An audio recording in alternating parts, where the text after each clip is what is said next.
जीरे का मार्केट काफ़ी समय से दबाव में दिख रहा है। ऐसे में अब सवाल है कि कब तक ये रिकवरी आएगी और किस महीने से आएगी और उसके पीछे के ट्रिगर क्या होंगे? क्या डोमेस्टिक डिमांड की वजह से या इंटरनेशनल मार्केट की जो स्थिति है, वो खत्म होने के बाद आएगी? और साथ-साथ चीन की डिमांड को लेकर क्या रिपोर्ट है, क्या सच्चाई है? तमाम मुद्दों पे चर्चा करने के लिए आज हमारे साथ मितेश पटेल साहब हैं, एमआर एग्रो इंडस्ट्रीज़ के ओनर हैं। बहुत-बहुत शुक्रिया मितेश भाई, आपने वक़्त निकाला है। सर, शुरुआत में चीन के डिमांड के साथ ही कर लेता हूँ। जो लोग सबसे ज़्यादा सुनना चाह रहे हैं वो यही है। आपके पास क्या अपडेट्स है सर? क्या वाक़ई कुछ डिमांड चीन से निकल के अभी आ रही है और आगे के लिए क्या सिग्नल मिल रहे हैं? नमस्कार जी सर जी। सर जी, इस साल जो क्रॉप पैटर्न है चाइना का थोड़ा, लास्ट ईयर भी उन लोगों ने 1 लाख मीट्रिक टन का प्रोडक्शन किया था और इस बार भी उन्होंने पिछले साल से प्लस करके प्रोडक्शन किया है। वहाँ पे इस बार का एक्सपेक्टेशन हमारा अनुमानित है कि 1,25,000 से लेके 1,40,000 टन का प्रोडक्शन चाइना में होगा। कई कंट्रियों में हमारे माल नहीं जा सकते तो वहाँ पे चाइना का माल जा रहा है। अभी इन लोगों की हार्वेस्टिंग हुई है, चाइना ने ऑफर स्टार्ट कर दिए। अभी थोड़े प्राइस हमारे से ज़्यादा है, पर जो चाइना के हमारे सप्लायर है, हमारे ब्रोकर्स है, वो हमें ये बता रहे हैं कि आने वाले दिनों में ये रेट और कॉम्पिटिटिव हो सकते हैं। तो वो ओके, इंडिया का एक कॉम्पिटिटर होके जो सऊदी गल्फ कंट्री से वहाँ पे हमें कॉम्पीट करेगा। ओके। सर, चीन भी हमारा खरीदार रहा है जीरे का, तो चीन से हमारी अभी चीन हमारा जीरे की अभी खरीदारी नहीं कर रहा है क्या? नहीं सर, चीन का जो हमारे पास में हर साल में, आखिरी के साल तो वो समर 15-17 हज़ार टन ही आया था। इसके पहले वाले सालों में 40,000 से लेकर 50,000 टन की खरीदारी चीन इंडिया से करता था। पर आखिरी के 2 सालों से चीन की खरीदारी डे बाय यानी साल बाय साल बहुत ही कम हो रही है। पिछले साल उन्होंने 17,000 टन की खरीदारी की थी इंडिया से, और इस साल अभी तक मैं समझता हूँ कि 1,000 टन की भी खरीदारी, 1,000 टन से ज़्यादा खरीदारी नहीं हुई है इंडिया से। ओके, तो ये एक सही बात है कि यहाँ से बिल्कुल खरीदारी नहीं हो रही, क्योंकि बाकी कई सारे ऐसे देश हैं गल्फ के जहाँ पे डिस्टरबेंस की वजह से माल जा नहीं रहा होगा। अभी इंटरनेशनल मार्केट में एक्सपोर्ट डिमांड सर जीरे की किन देशों से आ रही है? अभी जो मार्केट का जो सिनारियो है वहां पे कुछ डिमांड आ रही है तो टर्की से आ रही है। बाकी जीरे की डिमांड ज्यादातर बिल्कुल रुकी हुई है। कुछ नए ऑप्शंस लोगों ने ढूंढे हैं। आज की तारीख में वो पाकिस्तान का और ईरान के साथ में कुछ ट्रेड डील हुए हैं, बॉर्डर ओपन हुए, तो पाकिस्तान ईरान का माल, कोई वेसल कोई शिपमेंट नहीं हो रहा है। तो पाकिस्तान एक ऑप्शन था जो इंडिया से अच्छी यानी दुबई से माल लेता था, वो अभी हमारे हाथ में नहीं है। वो बायर हमारा डायरेक्ट इनडायरेक्ट रहता था, वो अभी हमारे से यानी उसकी डिमांड हमारे पास अभी नहीं आ रही है। दूसरी खरीदारी टर्की की, एक खरीदारी ये बन के आ रही है कि टर्की, जैसे दुबई एक हब था जहाँ से माल डाइवर्ट होते थे, जहाँ से दूसरी कंट्रियों में माल डिस्ट्रीब्यूट होते थे, वैसे अभी एक टर्की, एक ऑप्शन अभी नया ओपन हुआ है कि टर्की माल जाता है और टर्की से वहाँ से जीसीसी कंट्रीज में जो बॉर्डर कनेक्टेड है वहाँ पे सब जगह माल टर्की सप्लाई करता है। पर वहाँ पे एक प्रॉब्लम ये आ रही है कि ट्रांजिट पीरियड, जो टर्की का पहले नॉर्मल ट्रांजिट पीरियड 15 दिन, 12 से 15 दिन का हुआ करता था, वो आज 35 दिन का हो गया है। हाँ, बांग्लादेश बॉर्डर की डिमांड बनी रही है, कंटिन्यू बांग्लादेश इंडिया से बाय कर रहा है। बाकी अदर कंट्रीज में डिमांड नहीं है अभी। ओके, तो अन्य देशों की डिमांड काफ़ी हिट हुई है, लेकिन बांग्लादेश एक है जो ये खरीदार अभी है। सर, ये जो नॉर्मली मैं अगर पिछले हिस्टोरिकली अगर तुलना करूं तो ये साल तो एबनॉर्मल है कि वॉर वाली सिचुएशन है पूरे ही गल्फ में, ईरान वॉर की वजह से काफ़ी डिस्टरबेंस हुआ है। लेकिन अन्य सालों में इस दौरान कितना एक्सपोर्ट, मंथली एक्सपोर्ट के नंबर जीरे के क्या रहते होंगे और इस साल के मंथली एक्सपोर्ट के नंबर क्या हैं? सर, लास्ट ईयर में मार्च के महीने में ही 32,000 टन का एक्सपोर्ट हुआ था। मार्च, अप्रैल और मई 3 महीनों में मिला के 60,000 टन से 70,000 टन का एक्सपोर्ट होता था हर साल में। इस बार मेरी उम्मीद, मेरी कैलकुलेशन के हिसाब से 30 से 35 हजार टन का ही एक्सपोर्ट, ज्यादा एक्सपोर्ट इस साल नहीं हुआ है, जो ओके, यानी पिछले साल के करीबन 50% है।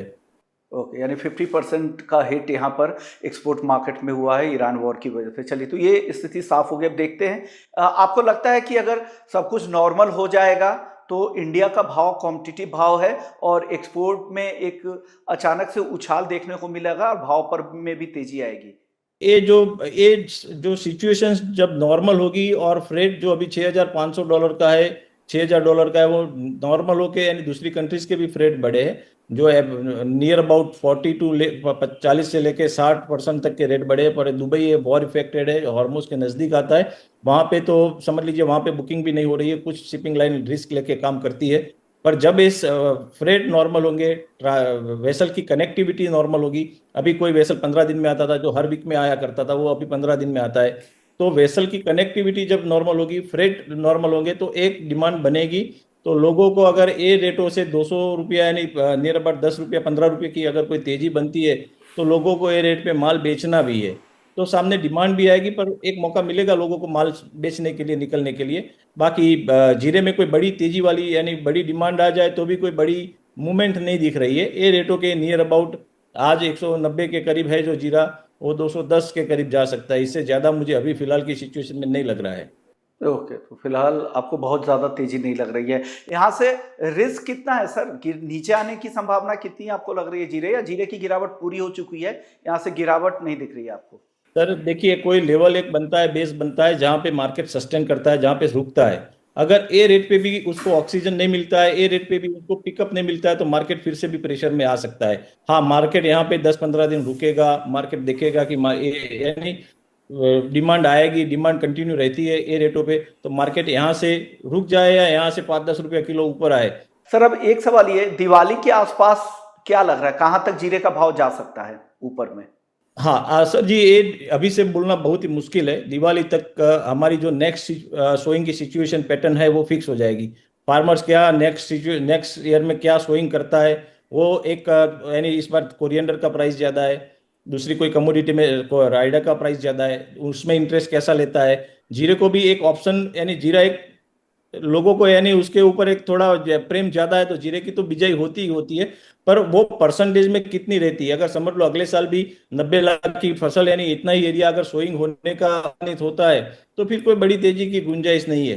हाँ, पर ये एरिया घट के समझ लीजिए, कोई लगता है कि पिछले साल में 12 लाख हेक्टर का जो सोइंग हुआ था, वो घट के अगर समझ 10 लाख या 9 लाख हेक्टर का होता है, तो यहाँ से मार्केट 500 रुपया यानी 25 रुपया मार्केट किलो पे बढ़ सकता है। ओके सर, धनिया काफी चल भी चुका है, अभी अगर यहाँ से जीरा और धनिया इन दोनों की स्टॉकिंग करनी हो तो कौन सी कमोडिटी आपको लग रहा है जो अट्रैक्टिव है, इस भाव पे खरीदना चाहिए, जीरा या धनिया? सर धनिया, आपकी बात बिल्कुल सही है। दोनों चीज़ें अभी मैं तो सेफली, मेरा जो पोजीशन होगा मैं सेफ ही रखूंगा, क्योंकि धनिया एक लेवल आ गया है यहाँ से। अगर मार्केट मुझे अच्छा लगता है, पर ऊपर की क्वालिटियों में अच्छा लग रहा है मार्केट। जो एक्सपोर्ट की ईगल क्वालिटी है उसमें मुझे ज़्यादा मूवमेंट नहीं दिख रही है, पर जो लोकल की मार्केट जो क्वालिटी है, पैरोट क्वालिटी है, स्कूटर क्वालिटी है, ऊपर की क्वालिटी है जो डोमेस्टिक मार्केट में चलती है, उसमें मार्केट मुझे अच्छा दिख रहा है। उसमें अभी 10-20 रुपये किलो बढ़ने की गुंजाइश है। बाकी मैं आपको एक एग्जांपल देता हूँ कि मेरे पास में आज भी एक डिस्कशन मेरी हुई थी हमारे कस्टमर के साथ में दुबई में। मैंने उसको ऑफर किया था इंडियन कोरिएंडर, तो उसने मेरे को ये बताया कि सर जी ये रेटों पे कॉस्टिंग नहीं बैठेगी, क्योंकि आपका इंडिया का कोरिएंडर आज $1600 है, रशिया का कोरिएंडर $900 है, और सीरिया का कोरिएंडर हो $1100 है।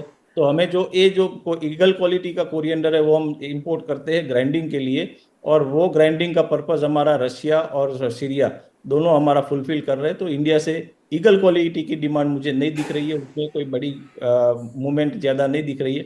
10 रुपया ऊपर की क्वालिटी अगर 20-25 रुपया बढ़ती है, तो नीचे की क्वालिटी 10 रुपया बढ़ सकती है।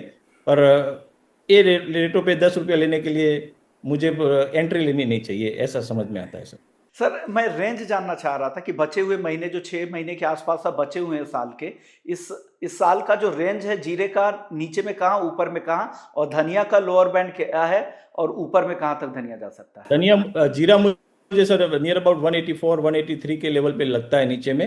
एक ए लेवल जीरे एक बार शो करना चाहिए, फिर आगे डिमांड क्या रहती है और क्या आगे पॉलिटिकल सिचुएशंस बनती है, जियो पॉलिटिकल सिचुएशन बनती है, उसके ऊपर डिपेंड करता है। धनिया मुझे एक बार ईगल क्वालिटी 145-140 के लेवल पे लगता है, क्योंकि एक 150 का जो लेवल है ना, वहाँ पे 70% स्टॉकिस्ट एक अपना बेंचमार्क लगा के बैठे हैं कि ये लेवल आएगा तो हम हमारा स्टॉक कम करेंगे। तो मुझे 150 यानी 150 का अगर लेवल लोग सोच के बैठे हैं, तो 140-45 का लेवल के ऊपर की मुझे अभी फिलहाल तेजी, ईगल क्वालिटी जो NCDX का ट्रेड होता है उसमें तेजी नहीं लग रही है अभी। तो मनी मेकर क्या लग रहा है आपको, जीरा या धनिया? दोनों अभी कुछ सर सेफ ही रखना चाहिए, अपना मनी अपने घर पे है, वही सेफ है। ओके ओके, साइड लाइन में रहना ज़्यादा अच्छा है, कैश में रहे ज़्यादा अच्छा है। बहुत अपॉर्चुनिटीज़ मिलेंगी, पैसा बचाना भी मार्केट में बहुत ज़रूरी है। कोई ऐसी चीज़ें आपको लगा जो मैंने छोड़ दिया है, जो जानकारी आप हमारे दर्शकों को देना चाहते हैं? नहीं सर, देखिए, आपकी चैनल पे मैं आपके साथ में मैं दूसरी तीसरी बार जुड़ा हूँ। मैंने हर दफा जो मुझे लगता है वो मैंने बात बताई है। लोग अपनी अपनी सोच खुद रखते हैं। सीजन के पहले शुरुआत के हफ्तों में क्रॉप की पहले से एक्सपेक्टेशन करके बैठ जाते हैं कि क्रॉप इतनी बड़ी नहीं है। बट फेडरेशन जो आखिरी के 10 साल से एक परफेक्ट फिगर 5% के नियर अबाउट का उसका फिगर आता है, हम उसको इग्नोर नहीं कर सकते।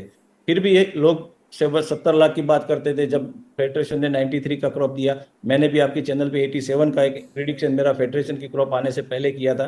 पर लोगों किसी को पसंद आता है, नहीं आता है। पर सिचुएशन जब जब रियलिटी जब मार्केट में होके आती है, उस टाइम पे लोगों को एक्सेप्ट करना पड़ता है। तो मेरा आखिरी के 2 साल से लोग, मैं अब एक पर्सनली एडवाइस देना चाहूंगा कि सीजन के पहले जो हल्ला होता है, सीजन के पहले जो मार्केट को बढ़ाने की जो गतिविधियां होती है, उसकी वजह से पूरा साल खराब होता है। और ऐसे ट्रेडों से बचना चाहिए। ओके, बिल्कुल सही बात है। जेन्युइन आके बात करें जो मार्केट की स्थिति है, ये नहीं कि अपने ट्रेड के हिसाब से, अपनी पोजीशनिंग और स्टॉक के हिसाब से बात करें, इससे पूरी ट्रेड कम्युनिटी को नुकसान होता है। अब जेन्युइन बात करेंगे तो लॉन्ग टर्म में आपकी क्रेडिबिलिटी भी बनेगी और लोग भी पसंद करेंगे, ये बहुत ज़रूरी है। शुक्रिया करेंगे मितेश भाई, आपने वक्त निकाला, हमारे दर्शकों को गाइड किया मसालों के मार्केट को लेकर। Thank you so much sir, ध्यान रखें सर आप।